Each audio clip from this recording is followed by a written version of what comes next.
بسم اللہ الرحمن الرحیم. السلام علیکم. پی ٹی آئی کا دوسرا آن لائن جلسہ براہ راست. پچھلے تمام ریکارڈ ٹوٹ گئے, سب کو ہلا کر رکھ دیا. آئیے پہلے حامد میر کی گفتگو سنتے ہیں, پھر اس کے دیکھیں کچھ جو پاکستان میں حلقے ہیں وہاں پہ جو مسلم لیگ نون کے اور جو پیپلز پارٹی کے جو کینڈیڈیٹس ہیں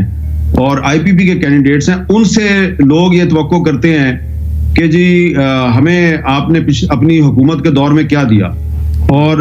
سندھ میں پیپلز پارٹی والوں اور پنجاب میں مسلم لیگ نون والوں سے لوگ پوچھتے ہیں, اور ابھی بھی لوگ کہہ رہے ہیں جناب کہ آپ ہمارے مسئلے حل کریں گے تو ہم آپ کو ووٹ دیں گے. لیکن جہاں تک تحریک انصاف کے جو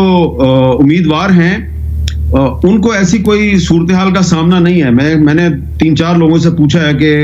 لوگ آپ کو کیا کہتے ہیں. وہ کہتے ہیں جی لوگ یہ کہتے ہیں کہ بس تم نے کھڑے رہنا ہے اور پارٹی کے ساتھ رہنا ہے, ہم تمہیں ووٹ بھی دیں گے اور تمہیں نوٹ بھی دیں گے. دیکھیں اس وقت تو جو میں نے تحریک انصاف کے جو کچھ امیدوار ہیں ان کی جو میں کمپین دیکھ رہا ہوں اسلام آباد میں, راولپنڈی اور آس پاس کے شہروں میں, تو مجھے تو یہ لگ رہا ہے کہ تحریک انصاف کے جو کارکن ہیں وہ بہت بھرپور طریقے سے اپنے ان امیدواروں کی کمپین چلا رہے ہیں. اسلام آباد میں ایک تحریک انصاف کے جو امیدوار ہیں قومی اسمبلی کے حلقہ NA46 سے, ان کو انتخابی نشان دیا گیا بینگن. تو میں نے پرسوں دیکھا کہ اس حلقے میں ایک مارکیٹ تھی, میں وہاں پہ گیا تو وہاں پہ کچھ دکانوں پہ اور کچھ اور جگہوں پہ لوگوں نے بینگن لٹکا رکھے تھے. تو مجھے پتا نہیں تھا, میں نے کسی سے پوچھا بینگن کیوں لٹکائے ہوئے ہیں. انہوں نے کہا جی یہ ہمارا انتخابی نشان ہے. پتا چلا کہ جی تحریک انصاف کے جو کینڈیڈیٹ ہیں عامر مغل صاحب, ان کو بینگن کا انتخابی نشان ملا ہے. یہ جو ان کے پی ٹی آئی والوں کے جو سوشل میڈیا پہ جو ان کے سپورٹرز ہیں وہ اپنے ان تمام جو امیدوار ہیں ان کو سپورٹ بھی کر رہے ہیں اور ان کا جو انتخابی نشان ہے اس کی پبلسٹی بھی کر رہے ہیں. تو مجھے نہیں لگتا کہ 8 فروری کے بعد اتنا آسان ہوگا کہ یہ تمام جو پاکستان تحریک انصاف کے جو کامیاب امیدوار ہوں گے وہ ایک پکے ہوئے پھل کی طرح کسی دوسری جماعت کی جھولی میں جا گریں گے, کیونکہ پھر اس کے بعد انہوں نے رہنا تو اپنے حلقے میں ہی ہے نا. تو جو کارکن اور ووٹر ان کو سپورٹ کر رہے ہیں وہ پھر ان کی اکاؤنٹیبلٹی کریں گے. اس لیے مجھے لگتا ہے کافی مشکل ہوگا. یہ کہنا آسان ہے کہ یہ آزاد امیدوار جو ہیں یہ ہمارے ساتھ ہوں گے, لیکن یہ جو اس وقت سچویشن ہے وہ کافی مشکل لگتی ہے. ان کو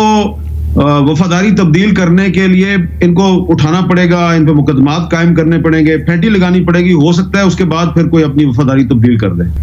تحریک انصاف کے کچھ ایسے رہنما جو خود الیکشن میں نہیں لڑ رہے بلکہ وہ کمپین میں شامل ہیں اور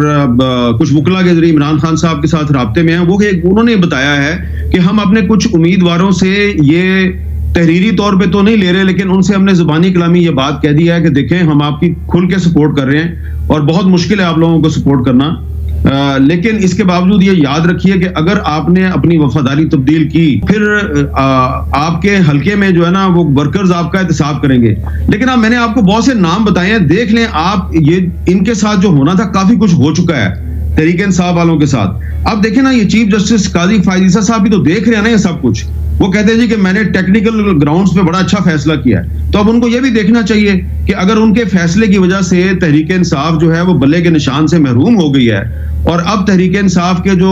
اگر کوئی امیدوار کامیاب ہو جاتے ہیں اور اس کے بعد کل کو وہ پریس کانفرنس میں اعلان کرتے ہیں جی کہ میں مسلم لیگ نون کی حمایت کر رہا ہوں, یا میں آئی پی پی کی حمایت کر رہا ہوں, یا میں پیپلز پارٹی کی حمایت کر رہا ہوں, تو اس کا صاف مطلب یہ ہوگا کہ ان سے وفاداری زور زبردستی سے تبدیل کروائی گئی ہے. تو میرا خیال ہے کہ پھر اس وقت قاضی فائز عیسیٰ صاحب جو ہیں ان کو بھی کوئی کردار ادا کرنا چاہیے, بلکہ ان کو الیکشن سے پہلے ایسا کردار ادا کرنا چاہیے کہ یہ جو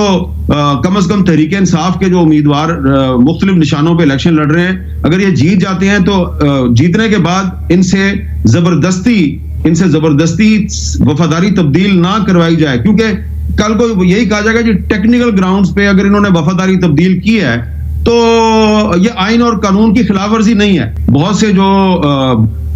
کریڈیبل کانسٹیٹیوشنل ایکسپرٹس ہیں وہ ان کا جو فیصلہ ہے بلے کا نشان واپس لینے کا, وہ ان کے فیصلے سے ایگری نہیں کرتے, اور ان کا یہ موقف ہے بہت سے لوگوں کا جو تنقید کر رہے ہیں کہ جی یہ جو قاضی فائز صاحب کا فیصلہ ہے اس سے ہارس ٹریڈنگ کو فروغ ملے گا, تو ہارس ٹریڈنگ کو روکنا جو ہے وہ اب قاضی فائز صاحب کی ذمہ داری. اس وقت صورتحال یہ ہے کہ